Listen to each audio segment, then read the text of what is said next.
I don't know. I think I'm rambling at this point, but No, you're good. art's I'm cool. listening. Artist. But, to take you back a little bit, I got caught with one thing you said that I was like, I got to remember that because I want to ask him this. I don't think I've ever asked you this. Has psychedelic experiences and the kind of art you do changed the way that you feel about death? Oh yeah. Um, yeah, over the years, I've heard different people's experiences. I do a lot of research, it's interesting. It's scary.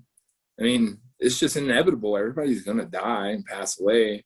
Um, for that to be something to be afraid of, I think that it's very common, but it's something that it's inevitable. We shouldn't be afraid of that. Um, we should, that should make us want to live our life more. Like, it's just like today's the present, you never know what you're going to get tomorrow.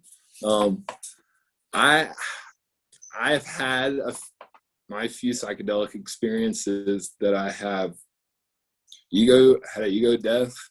Hell, there was one time I swear it was kind of like, how they depict people in a coma walking around a hospital, but the hospital's deserted. There's nobody there but that person walking around. That happened to me one time. I was in a hospital, but it happened to me after I had a DMT experience, and that changed my life. I can't, I could never stress enough how much that changed my the concept of the way I was living my life at that point. Like, I had just started live painting. I'd been going to festivals for years as an attendee. I was in college, had no idea what I was going to do with my life. I knew I was going to be an artist, but at that point in time, festivals you didn't see a lot of live painters, if at all. So I didn't even know that was a thing. I'm still going, and I'm in college, and they're like, am I going to have to get a job at like a firm where they're putting me to work doing design logos? Am I going to get a comic book artist job, a cartoonist job? None of it really like excited me. But I was going to these festivals, and how am I going to pay my bills? Like, what am I doing in my life? All these like kind of negative questions and way I was feeling. And I wasn't seeing what was around me. I was doing what I wanted to do. I was live painting. I was making some money doing it. I was meeting people. I was part of a community that appreciated what I was doing. And it took that experience to just boom. Like, you need to look at this a completely different way. And it was harsh. It was scary. I was convinced I was gone. I kind of wanted to figure out how to present my body to the people that were going to find me. I was in that headspace. And it was a complete wake-up call. I told my mom about it. She's kind of like, ugh. But for me, changed my life. I'm not necessarily afraid of dying. I am afraid of what I might not get to do before I die, when it might come, obviously. I don't want to go through any pain, but I think that's most people. It just, shit happens. It might be a freak accident. I might get cancer. But I think that's where you need to figure out how to appreciate what you have right now. And if you're not really that happy with it, then you are capable of making it better if you can. I can't say everybody's that lucky, but that would come into us helping other people. But like, it's definitely has given me a wake-up call. I think that it's a huge part of your psyche. Psychedelics, especially like mushrooms and say peyote and these natural plant psychedelics that are here. I mean, you can add LSD into it. The LSD is it was a compound made up of a bunch of natural substances that cause hallucinations and stuff. But how it plays with your brain chemistry is what's very, very intriguing, especially like mushrooms. That's why I like to go to mushrooms. People are kind of iffy about acid. because a man made it in a laboratory. Mushrooms are natural. So I'd always go with a mushroom for people who wanted to experience it but have never experienced anything like it before but are curious. Those are really powerful, but they're really raw. I mean, LSD to me is cleaner than a mushroom trip, but you couldn't convince somebody that's never done either to try LSD first that might not trust it. So mushrooms are always a safe bet. It's natural. It's in our earth. It's part of the mycelium. The mycelium, it literally is representation. It looks just like your brain, the way neurons connect. So being able, like Oregon, legalizing it, Denver downtown, like the city limits of Denver, I think it's legalized it. That's allowing people to study this and it not being an illegal form of study.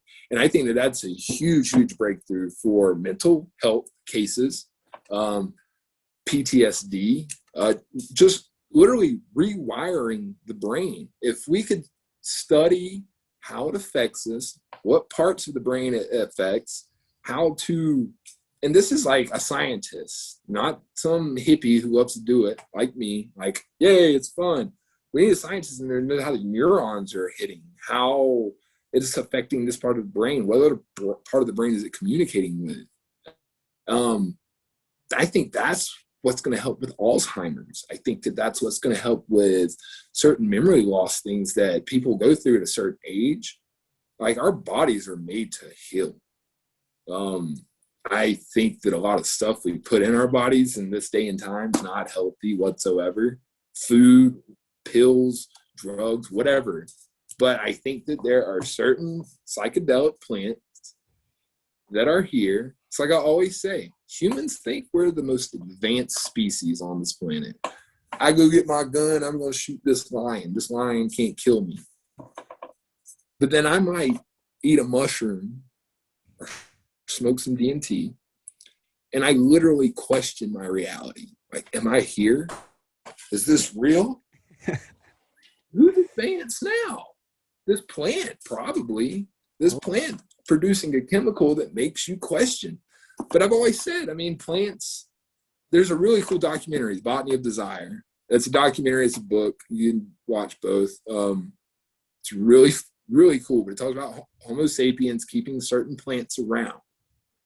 But at the beginning, he talks about how he's taking a day off and he's in his garden and he's watching all these bees pollinate his flowers in his garden. And he's like, these little bees are just slaves to these plants. They pollinate them. The plant's just sitting there. It produces its own food. It never has to move. And everything's done for it. And then he's over here watering it. He realizes that I'm a slave too. Like, I'm watering my plant. I mean, I have plants in my house because they're pretty. Who's the slave? We are. Like, we want plants around for certain reasons. We keep them around. And that documentary really talks about that. It's really interesting. But the fact that plants grow straight up, they defy gravity. They're the only thing that defies gravity. They're fractal. They can keep going. They're the same as top as underneath. Plants are really interesting. And you go into fungus and moss and all these, like, I think that those are mixed between. There's a lot of weird plants out there that have been around for millennia. Yeah, and for sure. have just evolved. I mean, they're so much more evolved than we are, but we're stubborn and we think that we know everything. Do you think that plants are conscious? Because my girlfriend has plants, and she's always like, you got to talk nice to the plants. I'm like, no, you Yeah. don't. They're plants, and she gets mad at me for that. Do you think they're conscious? Yeah, I really believe they are conscious. There's a book, The Hidden Life of Trees, is the name of it.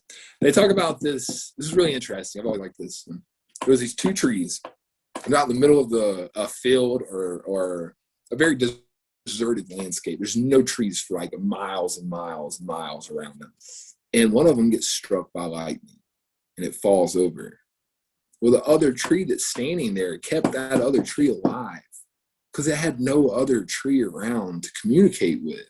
That was its friend. And so scientists studied this, and they were like, wow, this is interesting, because the roots would nourish the tree that had fallen over and nourish its roots. And basically, even though it was laying on its side, it grew like that. And the other tree just grew up. So they were like, wow, I mean, is it literally conscious enough to realize that if that other tree goes, it'll be the only one here, and it's sad? So I was like, wow.